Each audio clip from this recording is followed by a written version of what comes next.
You're listening to the Cyberwire Network, powered by N2K.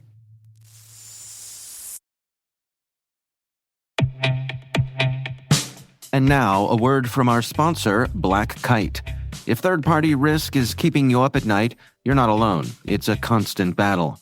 Black Kite's third-party cyber risk platform is built on real-world threat intelligence, straight from their research team's ongoing breach analysis, dark web monitoring, and attacker tactics. That means you get a hacker's eye view of your supply chain to proactively spot risks. And speaking of research, they just dropped their 2025 third-party breach report, breaking down last year's biggest trends and what's coming next. Grab the report now at www.blackkite.com.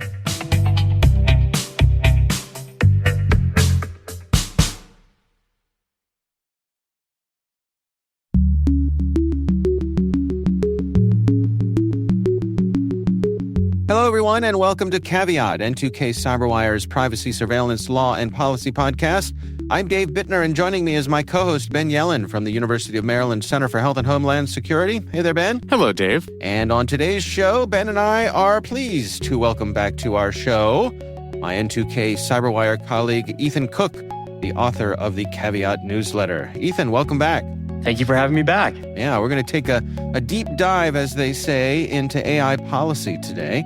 A quick reminder that while this show covers legal topics and Ben is a lawyer, the views expressed do not constitute legal advice. For official legal advice on any of the topics we cover, please contact your attorney.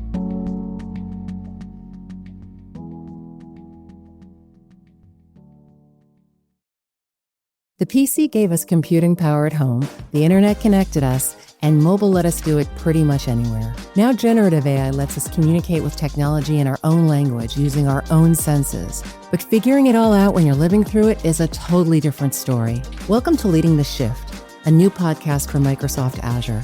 I'm your host, Susan Ettlinger. In each episode, leaders will share what they're learning to help you navigate all this change with confidence. Please join us. Listen and subscribe wherever you get your podcasts.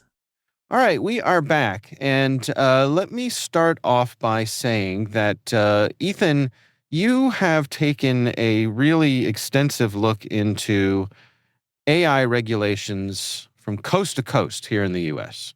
Yep. There's a lot. Well, thanks for joining us, Ethan. We look forward to having you back.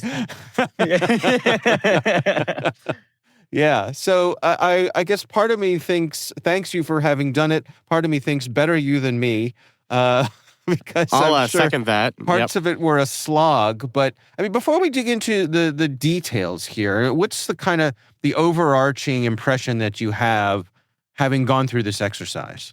Yeah, I think there's a couple ways you can look at the overarching view of AI legislation across America. But I think the way I would characterize it is patchwork.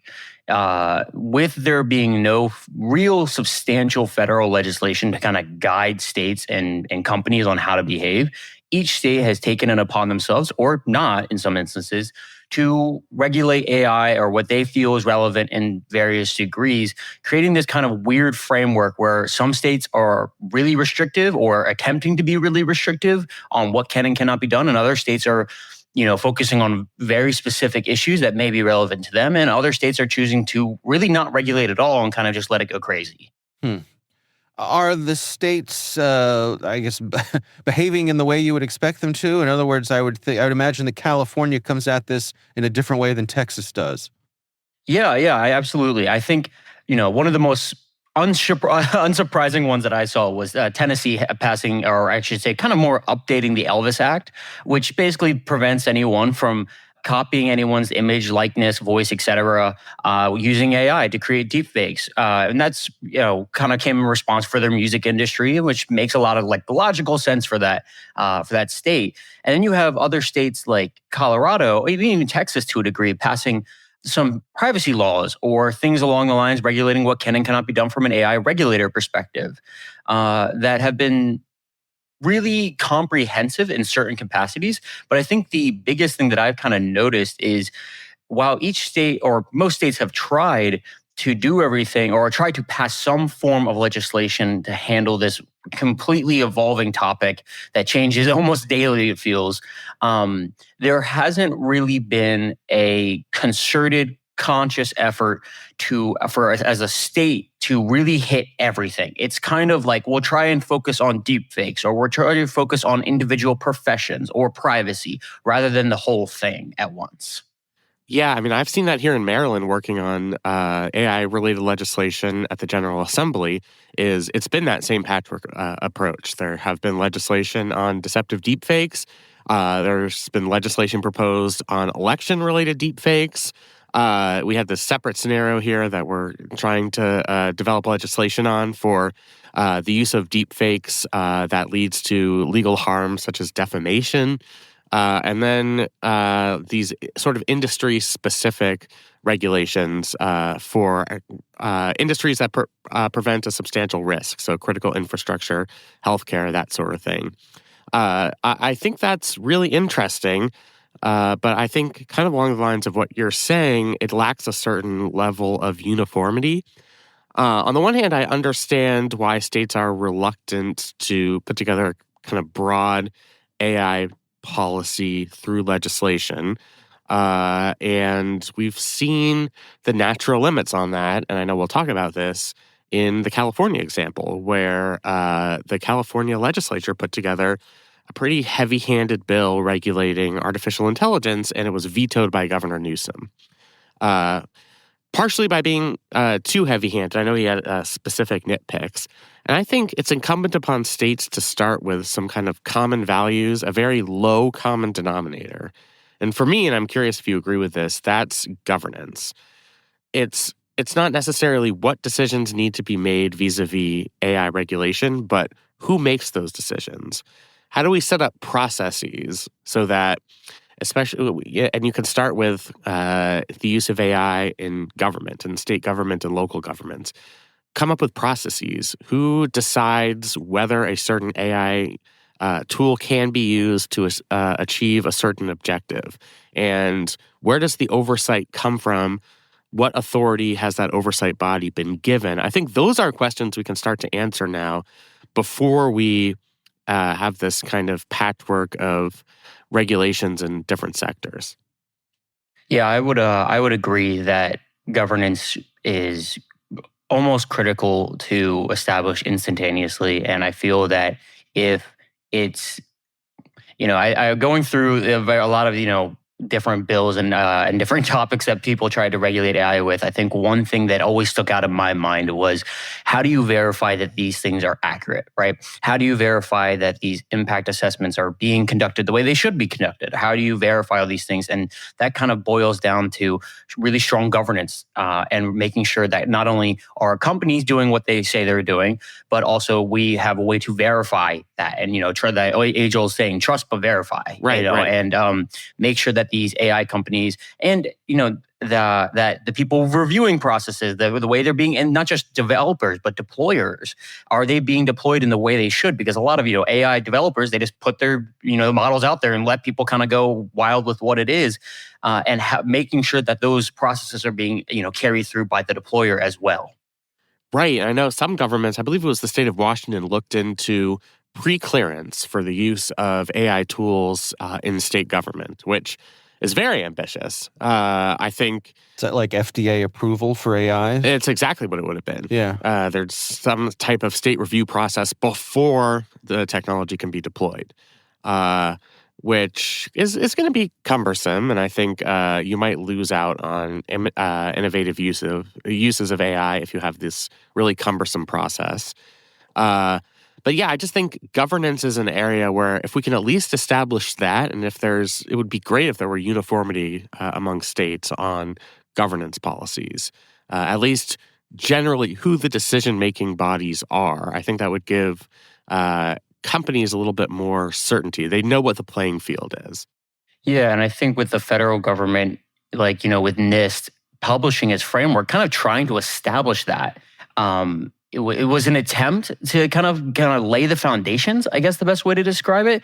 But, with that being established, I don't really think there's been any, certainly not at the federal level, but at the state level, aside from, I would say, Colorado's AI Act, there's not really been any comprehensive effort led by a state that I can think of, at least off the top of my head, that has been pushing for that strong governance that you mentioned. Yeah, and I really do think it's this vacuum that we've seen from federal leadership. I mean, NIST is well positioned to put out these guidelines, and they've done it across different sectors as long as they've been in existence. I think we're going into a period of more uncertainty, given that with the new administration, they've pulled back on a lot of non-binding guidance that we saw in the Biden years. So I think states had more of a blueprint to come up with governance policies based on what they saw from the previous administration. And now without that, I think they're kind of more in the dark because they always have to worry about preemption. If the federal government somehow does get their act together, the federal government can occupy the field in regulation of artificial intelligence and preempt state laws. And so I think states are wary of that. And they're also wary about companies, frankly, disliking state governments because they're using the heavy hand of regulation and that hurting the business climates in those individual states. So I think that's kind of the dynamic we're seeing out there right now. Let me ask you this, Ben. Since you're involved, as you say, with helping some folks here in Maryland with some of these bits of legislation, is there a practicality at play here? In other words, some of the things that the states are coming at, are they doing that knowing full well that if the federal government is to come in and as you say, finally do something, these are the areas the feds are likely to be interested in. So we're going to try to avoid intersecting with that because, as you say, preemption is always an issue. I've definitely seen a good deal of that. I think that's kind of 50% of the attitude. The other 50% is, look, if the federal government's not going to do anything, then it's incumbent upon us to develop policies. Like, we're not going to sit by and just let there be unfettered use of artificial intelligence in our state, especially from our state government agencies. And we can't afford to wait for federal guidance. So I think it's kind of those are the two predominant viewpoints. There's the reluctance to engage out of fear of preemption through federal legislation or regulation. And then there's this kind of defiant attitude that if the federal government isn't going to act, and it certainly seems like that's not going to happen anytime soon, then states have a responsibility to fill in those gaps. Ethan, I'm curious from your research, if I'm a company, let's say I'm a social media company, a Facebook or an Twitter or, one of these big companies that has true global reach, and I'm faced with complying with this patchwork that's state to state. How am I coming at that? How am I approaching that from a practical point of view? Yeah, so I think there's two ways to tackle that, which is first looking domestically within the U.S. and then looking internationally.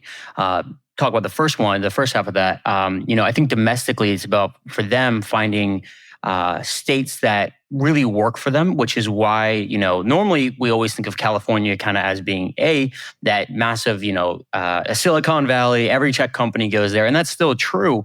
But we also think of it as this, major regulator. And I think, we kind of touched on it a little bit earlier, but to circle that back to this point, which is, they tried, California tried to pass a really comprehensive AI legislation bill. That was controversial, but, you did see some support from people like Anthropic who were kind of the mindset of, look, we need to regulate. We'd rather get something on the board than nothing on the board. And ultimately that bill was vetoed by Newsom, highlighting a lot of issues that he had with it, but he did end his statement kind of saying that we need that, even though he's vetoing this, that doesn't mean we shouldn't get AI legislation up. And they are considering a reversioning of SB 1047, which is the AI bill that official name of it. And they are, but I think with the reach that these companies have, and the massive emphasis that they have on both innovation and the potential for AI to unlock so many different opportunities, et cetera. I think there is a almost states' effort to bid for them to come. There's, I think, a large reason why SB 1047 was killed was because, a lot of AI developers basically kind of hinted that if you're going to pass this bill and this comprehensive thing, then we're going to pull out and go somewhere else. Right. Go to Texas. I think, exactly. And so given that, I think states kind of have to domestically walk a really fine line, and AI companies or people who are going to be deploying massive AI systems kind of have a lot of sway over states and what can and cannot be done. What do you guys think about that? Well, let me jump in here and ask Ben. Ben, what do you see in terms of lobbyists? Oh, it's intense. I mean, there are a lot of jobs at stake. And there's a lot of potential tax revenue at stake.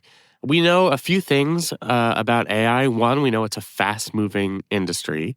We know that changes are coming about rather rapidly. And we also know that it takes a lot of data storage, which means there's a lot of discussion around these large storage facilities, at least prior to what we've seen with DeepSeek, where maybe we don't need the same type of data storage facilities that we thought we did. I think the combination of all of those is an opportunity for states to be at the forefront of the AI revolution. California managed to do it starting in the 1970s as it related to computing generally and all types of information technology, and built out Silicon Valley. And it worked because you had these economics of agglomeration. You create this kind of community there where everybody's a techie, and you move there. You can rotate between these businesses as employees. You establish it as kind of a intellectual hub of the development of new technologies. I think California is starting to, or at least is at risk of losing that competitive advantage due to a number of different factors. The cost of housing is one of them, but also the fear of heavy-handed regulation and also tax policy. And so other states have stepped forward. Texas is the big one in trying to be kind of the next Silicon Valley, which does bring a lot of economic benefits to the states. And I think that's exactly what lobbyists are telling legislators is you can pursue heavy-handed regulation, but you run the risk of picking up our toys and leaving. And that's going to hurt your tax revenue. And a lot of states are pretty strapped for cash right now. So I think that plays a major role. We've seen it in Maryland. I mean, we have a governor, a relatively liberal Democratic governor, who you would expect would be friendlier to regulation of risky business enterprise. But we also have a major tax revenue problem, and growth here has been stagnant, and our governor has been talking about the need to be more business friendly. Right. Right. You see these economic development organizations, saying Maryland is open for business. Is open for business. Yeah, exactly. Right, exactly. Right. And every state says that. And the reason that this is so relevant for AI is the potential, I know this is cliche, the potential is limitless. Like, this really could be the next multi-billion, trillion, whatever, dollar industry. So there's a early mover's advantage for the states that attract development in this area. And I think they're actively competing for it. Yeah. Ethan, let me switch back to you here. I mean, we've already seen with the new administration, President Trump has rescinded former President Biden's AI executive orders. What seems to be the trajectory here of the new administration when it comes to this stuff? I think one word summarizes it: deregulation. I think this administration is very intent, and from day one, when it rescinded Biden's order, was emphasizing this strong message of we are not going to hamper AI innovation at any cost. They are going to deregulate, remove the barriers, and let companies pretty much, for lack of a better word, go wild with it. We just actually this week there was an AI summit in Paris, and JD Vance spoke there, and he continued that message. He said that not only do we need to have deregulation, but he kind of lambasted European regulators saying that your regulations are what are keeping AI industry out of Europe. And if you want more AI innovation in Europe, you need to follow what the US is doing, and follow what China is doing, which is get rid of your regulations if you want to attract these businesses and these opportunities. So I would expect over the next 4 years that message to be pretty strong. Yeah, I wasn't struck by J.D. Vance's message, which I think was something we all could have anticipated. They do have kind of a deregulatory lens, and I think, yes, that's standard Republican Party politics, but it's also influenced by some newly influential big tech leaders in the Republican Party, like Elon Musk and to a lesser extent Bezos and Zuckerberg. And really everybody who's taking a second look at Trump's Republican Party here, and also have an interest in deregulation. But really it was the reaction of the Europeans, who have this pretty heavy-handed AI regulatory policy that's scheduled to go into effect next year, basically saying, like, we might need to reverse course and take a far more deregulatory path, because we don't want to lose out to not only the United States, but China. And I think that's the DeepSeek factor here, where I think that product struck a lot of fear in Western entities who saw that they could build this extremely effective AI model. It's much cheaper and doesn't require as much computing power. And if any of us want to be competitive in this industry, then I think we have to kind of let the companies innovate as quickly as possible and not be hampered by regulations. I think that was kind of the surprising message, not from U.S. leaders, but from European leaders like Emmanuel Macron. Yeah. All right, I tell you what, guys, we're going to take a quick break here for a word from our sponsor. We'll be right back after this.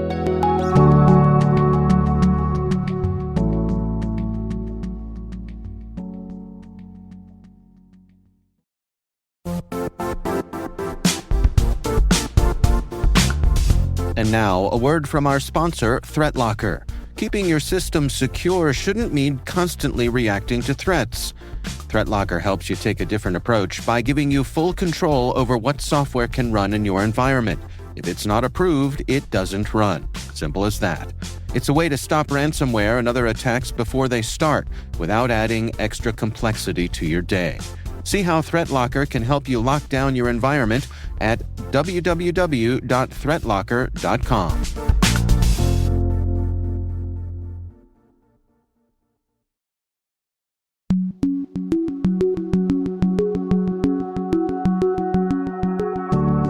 Ethan, I'm curious, again, from your research here, despite the efforts from the states, are there major gaps in AI policy? Are there issues that are urgent that are really haven't been addressed yet, in your view? Yeah, I mean, ignoring the federal aspect of it and kind of, that kind of overarching blanket that I feel is pretty needed across the U.S., I would say some of the biggest things that are concerning for me that we haven't seen are comprehensive, and this goes to the governance aspect we talked about earlier, but transparency. How is AI operating? How is it making decisions? What data sets is it using to train, et cetera? And that feeds into this bias concern where, maybe the answers the model is giving is not necessarily wrong, but it's not really based on the data set it was trained with. But if you added in other data sets, other factors in, that changes the answer pretty significantly.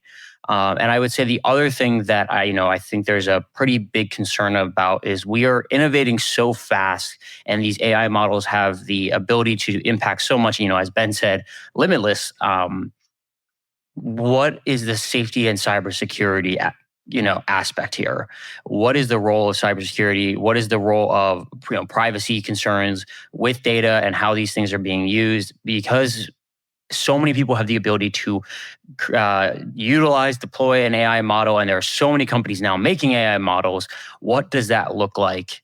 And how does that impact not just right now, but over the next 5 to 10 years when AI only becomes more proliferated? There's also the practical problem. Like, we've tried to set up a governance framework in Maryland which partially requires state agencies to do an inventory of AI systems that they're currently using. By the time they do that and their annual reporting requirements, like the next thing is already here, right? Mm-hmm. Yes. So in the process of doing inventory and complying with all of these state-mandated requirements, you might be missing out on the next beneficial use of this technology. That's the nature of the beast. And that's not a value statement, because maybe it's really better to be safe than sorry and take this sort of slower, more methodical approach. But that's the risk that you're taking by having things like inventory requirements and even going as far as pre-approval of the use of AI tools in state government agencies. That's the risk that you take. Are the states looking at labor markets in general? We hear about how AI is going to perhaps eliminate so many jobs. Are states trying to plan for that? Yeah, I would say that is a huge concern, both amongst lawmakers as well as, average citizens.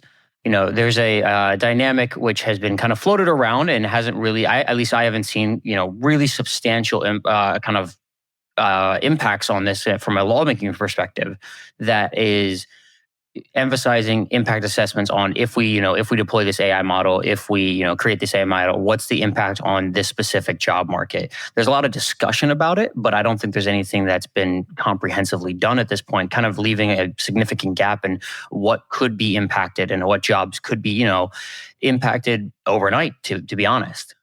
Yeah. There's always the kind of, we've seen this over the decades and I guess centuries, when a new technology comes along that improves productivity, the fantasy is always, and workers will be able to move on to more fulfilling jobs, But it's always easier said than done. Right. Yeah. Right.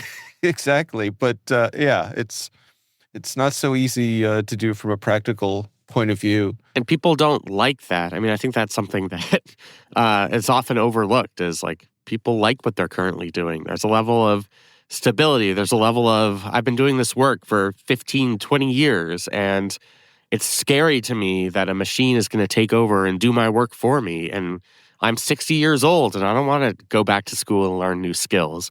Those Right. are all very, very valid things to think, in my view. And so from a policy perspective, I think we have to take all of that into consideration. Even if it potentially does hamper unfettered innovation, like displacement of jobs is a real factor. It affects real people. So, yeah, I mean, I think that's certainly a very valid concern. To what degree is the industry promoting self-regulation here, of saying, hey, we've got this, trust us?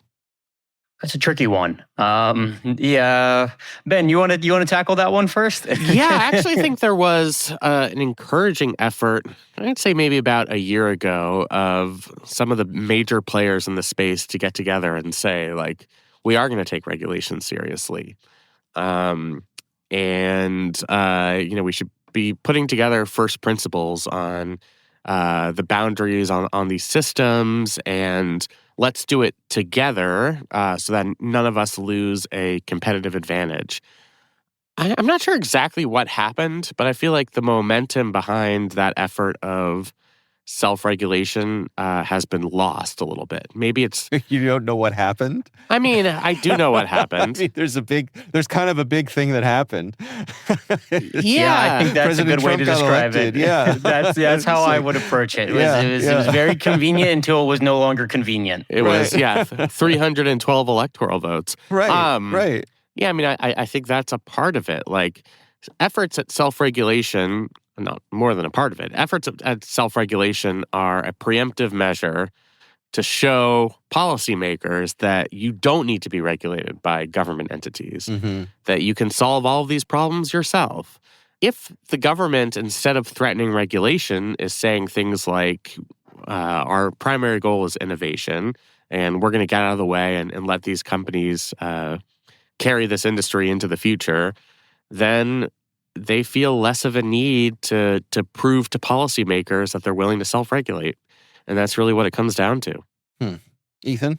And I think that echoes Sam Altman before the Paris AI summit this week. Kind of emphasized, to Europe in this instance that, if you want growth, et cetera, you have to let builders build, I think was the line, and innovators innovate, which to me was a pretty strong message saying, if you want us to come here, then you need to pull the gas pedal, hit the brake pedal on your regulations. And I think, while these companies will always tell you that obviously they're about protecting people, et cetera, I think, look to California where the amount of money that was being thrown around there to impact that bill's passing, we'll say for a friendly term of it, I think that they're okay with regulation as long as the regulation is on their terms. And as long as it doesn't really impact their innovation and things along those lines, given that that's now the federal government's take on this. One thing I will say that's confusing to me that goes beyond the change in administration is there was a movement, even among the major players in the industry, of doomerism that, we have to get a handle on AI and stop it before it kills us all. Literally. We're going to wake up in 2026 and our machine overloads are going to destroy it's Terminator. The Terminator, yeah. Yeah. It is the Terminator scenario. Is it just me or are we seeing way less of that? And what has changed in the actual conditions that would justify abandoning that level of doomerism? So I'm just curious about that dynamic. Yeah, I think that's a great question. I've noticed that as well. I think, I've kind of played around with why that may be, and obviously there's probably some insider knowledge that none of us can predict. But I think there is a dynamic where first, competition has dramatically increased over the past couple of years. So I'm sure that has driven the element of, when OpenAI was the kind of at one point the only fighter in the ring. It's really good to say whatever you want to say and have that messaging. But now we have so many other companies popping up. I mean, DeepSeek has kind of upended everything. It feels like that. I think there's more emphasis on we need to stay innovative and ahead of these other companies rather than being able to kind of rest on the laurels of what we ideally fantasize about, being, let's make sure we're not going too crazy with AI, et cetera. And I think there's another dynamic, which is, OpenAI, kind of another untouched thing, which I think is not getting nearly as much attention as it probably deserves, is trying to become a for-profit company. Right. And that to me was a pretty big indicator that they are switching from a let's be passionate project, make an AI model from where they started to now let's try and make as much money off of this thing as possible. Yeah, we're going to be held accountable by our shareholders. Exactly. Yep. And I think that is another pretty big indication of why we're seeing this step away from self-regulation or more ephemeral regulation and kind of things along those lines where, it's as long as we're making profits still, it's okay. We don't need to do all the other aspects of it. Well, before we wrap up here, I want to ask each of you, get each of you to answer individually. As we look into 2025 and beyond, I think even looking through, let's say, the rest of President Trump's term here, what do you suppose some of the major AI policy debates are going to be? What's going to dominate the conversation throughout this year and beyond? Can I start with you, Ben? Sure. So a couple of things. Expanded use cases of AI for things like medicine, national security, these kind of instances or these use cases where a lot could potentially go wrong. It's very high risk, high reward. I think that's going to be a big area for debate. One thing I want to mention is this effort of DOGE, the Department of Government Efficiency. They're going into government agencies, gaining access to personnel records and other systems, and trying to use AI tools to make substantive decisions. for things like hiring and firing government employees and redirecting federal resources. So that's also a new use case. So I think we're going to see new debates around use cases. Are the consequences too big to rely on artificial intelligence for things like war and peace and national security and counterterrorism and fending off cyber attacks? I think that's going to be kind of the new vector for our debate here. Ethan? Yeah, I would definitely echo that national security aspect. I think given the current administration, I think national security is going to be a top priority for AI. I think the other thing that is going to become an increasingly important topic will be the aspect of privacy and what that role plays over the next couple of years. Over the past administration, there was a bipartisan effort to get a privacy bill passed, and I don't think that is going to die completely over the next 4 years.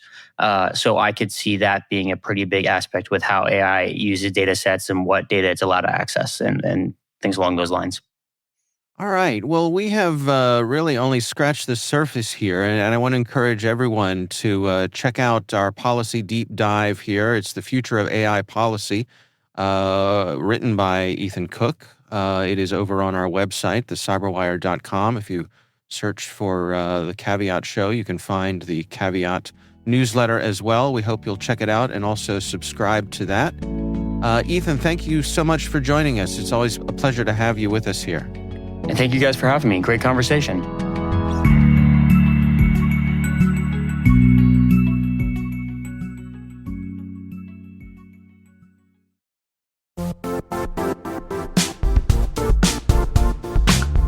Secure access is crucial for U.S. public sector missions, ensuring that only authorized users can access certain systems, networks, or data. Are your defenses ready? Cisco's Security Service Edge delivers comprehensive protection for your network and users.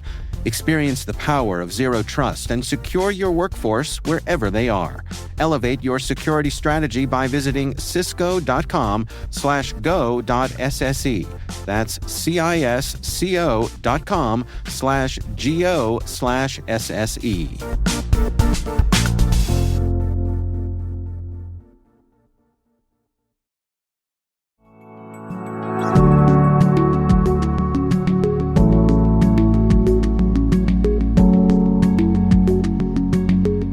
That is Caveat, brought to you by N2K Cyberwire. We'd love to know what you think of this podcast. Your feedback ensures we deliver the insights that keep you a step ahead in the rapidly changing world of cybersecurity. If you like our show, please share a rating and review in your favorite podcast app. Please also fill out the survey in the show notes or send an email to caveat@n2k.com. This episode is produced by Liz Stokes. Our executive producer is Jennifer Eiben. The show is mixed by Trey Hester. Peter Kilpie is our publisher. I'm Dave Bittner. And I'm Ben Yellen. Thanks for listening.